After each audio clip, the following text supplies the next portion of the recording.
ओम शांति। 13 जनवरी 1978 की अव्यक्त मुरली। हेडिंग है इंतजार के पहले इंतजाम करो। कल्याणकारी, महादानी, महान वरदानी बनाने वाले दया के सागर पिता शिव वत्सों से बोले, आज बाप बच्चों को देख सदा हर्षित होते हैं। हर एक बच्चा वर्तमान समय में विश्व की सर्व आत्माओं में श्रेष्ठ है और भविष्य में भी विश्व द्वारा पूजनीय है।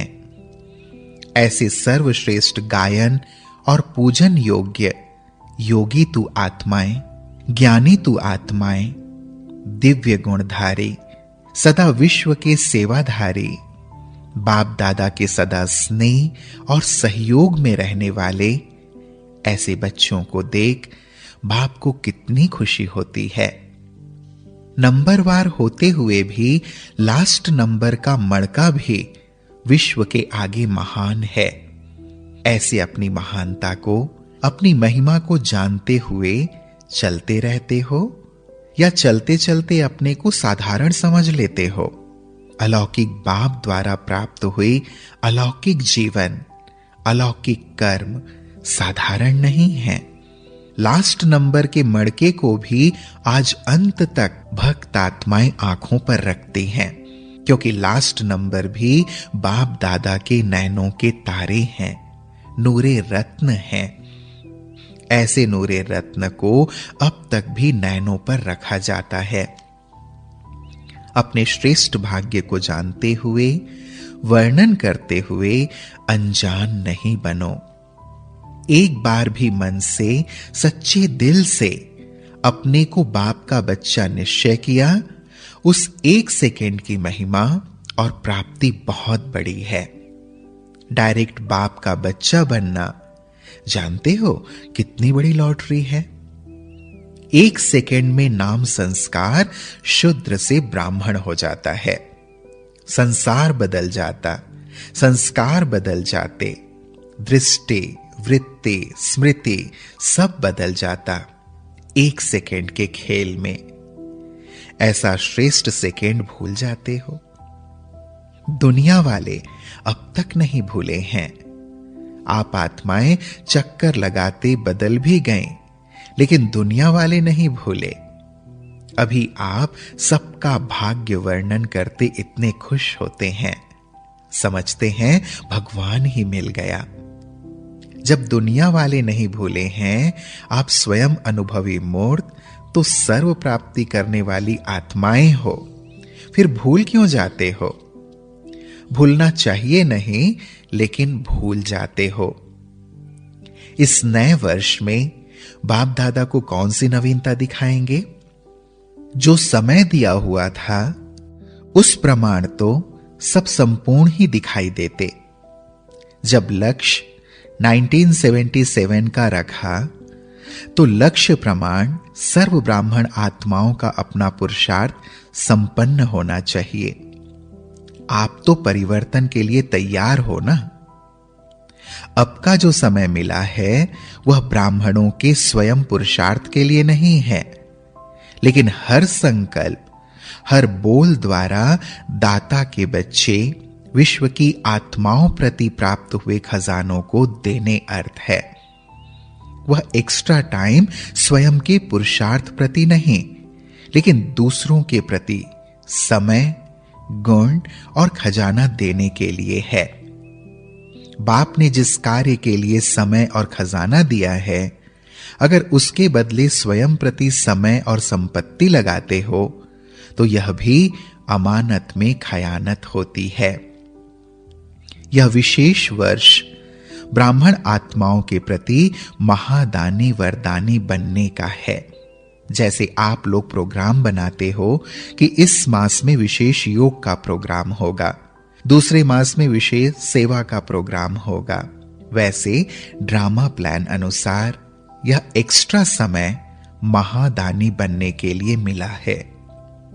अब तक पुरानी भाषा, पुरानी बातें, पुरानी रीति रस्म व अच्छी रीति सब जानते हो। इस वर्ष का समय इसके लिए नहीं है। जैसे बाप के आगे स्वयं को समर्पण किया, वैसे अब अपना समय और सर्व प्राप्तियां, ज्ञान, गुण और शक्तियां विश्व की सेवा अर्थ समर्पण करो। जो संकल्प उठता है तो चेक करो कि विश्व सेवा प्रति है।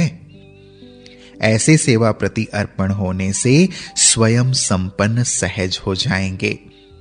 जैसे जब कोई सेवा का विशेष प्रोग्राम बनाते हो तो विशेष कार्य में बिजी होने के कारण स्वयं के आराम या स्वयं के प्रति सैल्वेशन देने वाली बातें या चलते चलते अन्य आत्माओं द्वारा आई हुई छोटी छोटी परीक्षाओं को अटेंशन नहीं देते हो, अवॉइड करते हो, क्योंकि सदा कार्य को सामने रखते हो और बिजी रहते हो। स्वयं प्रति समय न लगाकर सेवा में विशेष लगाते हो। ऐसे ही इस नए वर्ष में हर सेकेंड और संकल्प को सेवा प्रति समझने से, इस कार्य में बिजी रहने से परीक्षाओं को पास ऐसे करेंगे जैसे कुछ है ही नहीं। संकल्प में भी नहीं आवेगा कि यह बात क्या थी और क्या हुआ। स्वयं को समर्पण करने से इस सेवा की लगन में यह छोटे बड़े पेपर्स या परीक्षाएं स्वतः ही समर्पण हो जावेंगी। जैसे अग्नि के अंदर हर वस्तु का नाम रूप बदल जाता है, वैसे परीक्षा का नाम रूप बदल परीक्षा प्राप्ति का रूप बन जावेगी। माया शब्द से घबराएंगे नहीं, सदा विजयी बनने की खुशी में नाचते रहेंगे। माया को अपनी दासी अनुभव करेंगे तो दासी सेवाधारी बनेगी या घबराएंगे। स्वयं सरेंडर हो जाओ सेवा में तो माया स्वतः ही सरेंडर हो जावेगी। लेकिन सरेंडर नहीं होते हो तो माया भी अच्छी तरह से चांस लेती है। चांस लेने के कारण ब्राह्मणों का भी चांसलर बन जाती है। माया को चांसलर बनने नहीं दो, स्वयं सेवा का चांस ले चांसलर बनो। अब सुना समय क्यों मिला है। अब कोई कंप्लेन नहीं करना, समय के हिसाब से हर एक को कंप्लीट होना है। कंप्लीट आत्मा कभी कंप्लेन नहीं करती है। हो ही जाता, होता ही है, यह भाषा नहीं बोलती। नया वर्ष, नई भाषा, नया अनुभव। पुरानी चीज संभालना अच्छा लगता है, लेकिन यूज करना अच्छा नहीं होता। तो आप यूज क्यों करते हो? 5000 वर्ष के लिए संभाल कर रख दो, पुराने से प्रीत नहीं रखो। सदैव भक्त आत्माओं, भिखारी आत्माओं और प्यासी आत्माओं के सामने अपने को साक्षात बाप और साक्षात्कार मूर्त समझकर चलो। तीनों ही लाइन लंबी है, इस क्यू को समाप्त करने में लग जाओ। प्यासी आत्माओं की प्यास बुझाओ, भिखारियों को दान दो, भक्तों को भक्ति का फल, बाप के मिलन का मार्ग बताओ। इस क्यू को संपन्न करने में बिजी रहेंगे तो स्वयं के प्रति क्यों की क्यू समाप्त हो जावेगी। समय की इंतजार में नहीं रहो, लेकिन तीनों प्रकार की आत्माओं को संपन्न बनाने के इंतजाम में रहो। अब तो नहीं पूछेंगे कि विनाश कब होगा। क्यू को समाप्त करो तो परिवर्तन का समय भी समाप्त हो जाएगा। संगम का समय सतयुग से श्रेष्ठ नहीं लगता है। थक गए हो क्या? जब पूछते हो विनाश कब होगा तो थके हुए हो तब तो पूछते हो। बाप का बच्चों से अति स्नेह है। बाप को यह मेला अच्छा लगता है और बच्चों को स्वर्ग अच्छा लगता है। स्वर्ग तो 21 जन्म मिलेगा ही, लेकिन यह संगम नहीं मिलेगा। तो थक मत जाओ, सेवा में लग जाओ तो प्रत्यक्ष फल अनुभव करेंगे। भविष्य फल तो आपका निश्चित है ही, लेकिन प्रत्यक्ष फल का अनुभव सुख सारे कल्प में नहीं मिलेगा। इसलिए भक्तों की पुकार सुनो, रहम दिल बनो, महादानी बन महान पुण्यात्मा का पार्ट बजाओ। अच्छा, ऐसे बाप के फरमान बरदार, दृढ़ संकल्प और सेकेंड में आज्ञाकारी बाप समान सदा विश्व के कल्याणकारी, महादानी, महान वरदानी, सर्व को संपन्न करने वाले, सदा स्वयं को सेवा में तत्पर करने वाले ऐसे बाप समान बच्चों को बाप दादा का याद प्यार और नमस्ते। हम बच्चों का भी प्राणेश्वर बाप दादा को याद प्यार और नमस्ते, नमस्ते, नमस्ते। फिर प्यारे बाप दादा ने दीदी जी से बातचीत की है। सबको एक बात का इंतजार है। वह कौन सी बात है? जो शुरू की पहेली है, मैं कौन, वही लास्ट तक भी है। सबको इंतजार है आखिर भी भविष्य में मैं कौन या माला में मैं कहां। अब यह इंतजार कब पूरा होगा? सब एक दो में रूह रूहान भी करते हैं। 8 में कौन होंगे, 100 में कौन होंगे, 16,000 का तो कोई सवाल ही नहीं। आखिर भी 8 में या 100 में कौन होंगे? विदेशी सोचते हैं हम कौन सी माला में होंगे। लास्ट में आने वाले सोचते हैं हम कौन सी माला में होंगे। और शुरू में आने वाले फिर सोचते हैं लास्ट सो फास्ट है, ना मालूम हमारा स्थान है या लास्ट वालों का है। आखिर हिसाब क्या है? किताब तो बाप के पास है ना, फिक्स नहीं किए गए हैं। आप लोगों ने भी आर्ट कंपटीशन की तो चित्र कैसे चुना? पहले थोड़े अलग किए, फिर उसमें से 1, 2, 3 नंबर लगाया। पहले चुनने होते हैं, फिर नंबर वार फिक्स होते हैं। तो अब चुने गए हैं लेकिन फिक्स नहीं हुए हैं। तो किसी ने कहा पीछे आने वालों का क्या होगा? तो बाबा ने कहा सदैव कुछ सीट्स अंत तक भी होती है, रिजर्वेशन होती है तो भी लास्ट तक कुछ कोटा रखते हैं, लेकिन वह कोटों में कोई में भी कोई होता है। अच्छा, आप सब किस माला में हो? अपने में उम्मीदें रखो। कोई ना कोई ऐसी वंडरफुल बात होगी जिसके आधार पर आप सबकी उम्मीदें पूरी हो जावेंगी। अष्ट रत्नों की विशेषता एक विशेष बात से है। अष्ट रत्न प्रैक्टिकल में जैसे यादगार हैं, विशेष तो जो अष्ट शक्तियां हैं वह हर शक्ति उनके जीवन में प्रैक्टिकल दिखाई देगी। अगर एक शक्ति भी प्रैक्टिकल जीवन में कम दिखाई देती तो जैसे अगर मूर्ति की एक भुजा खंडित हो तो पूजनीय नहीं होती, इसी प्रकार से अगर एक शक्ति की भी कमी दिखाई देती तो अष्ट देवताओं की लिस्ट में अब तक फिक्स नहीं कहे जाएंगे। दूसरी बात, अष्ट देवताएं भक्तों के लिए विशेष इष्ट माने जाते हैं। इष्ट अर्थात महान पूज्य। इष्ट द्वारा हर भक्त को हर प्रकार की विधि और सिद्धि प्राप्त होती है। यहां भी जो अष्ट रत्न होंगे वह सर्व ब्राह्मण परिवार के आगे अब भी इष्ट अर्थात हर संकल्प और चलन द्वारा विधि और सिद्धि का मार्गदर्शन करने वाले सबके सामने अब भी ऐसे ही महान मूर्त माने जाएंगे। तो अष्ट शक्तियां भी होंगी और परिवार के सामने इष्ट अर्थात श्रेष्ठ आत्मा, महान आत्मा, वरदानी आत्मा के रूप में होंगे। यह है अष्ट रत्नों की विशेषता। अच्छा, फिर बाबा ने पार्टियों से बात की। पहला, दुनिया के वाइब्रेशन से अथवा माया से सेफ रहने का साधन। सदा एक बाप दूसरा ना कोई, जो इसी लगन में मगन रहते वह माया के हर प्रकार के वार से बचे रहते हैं।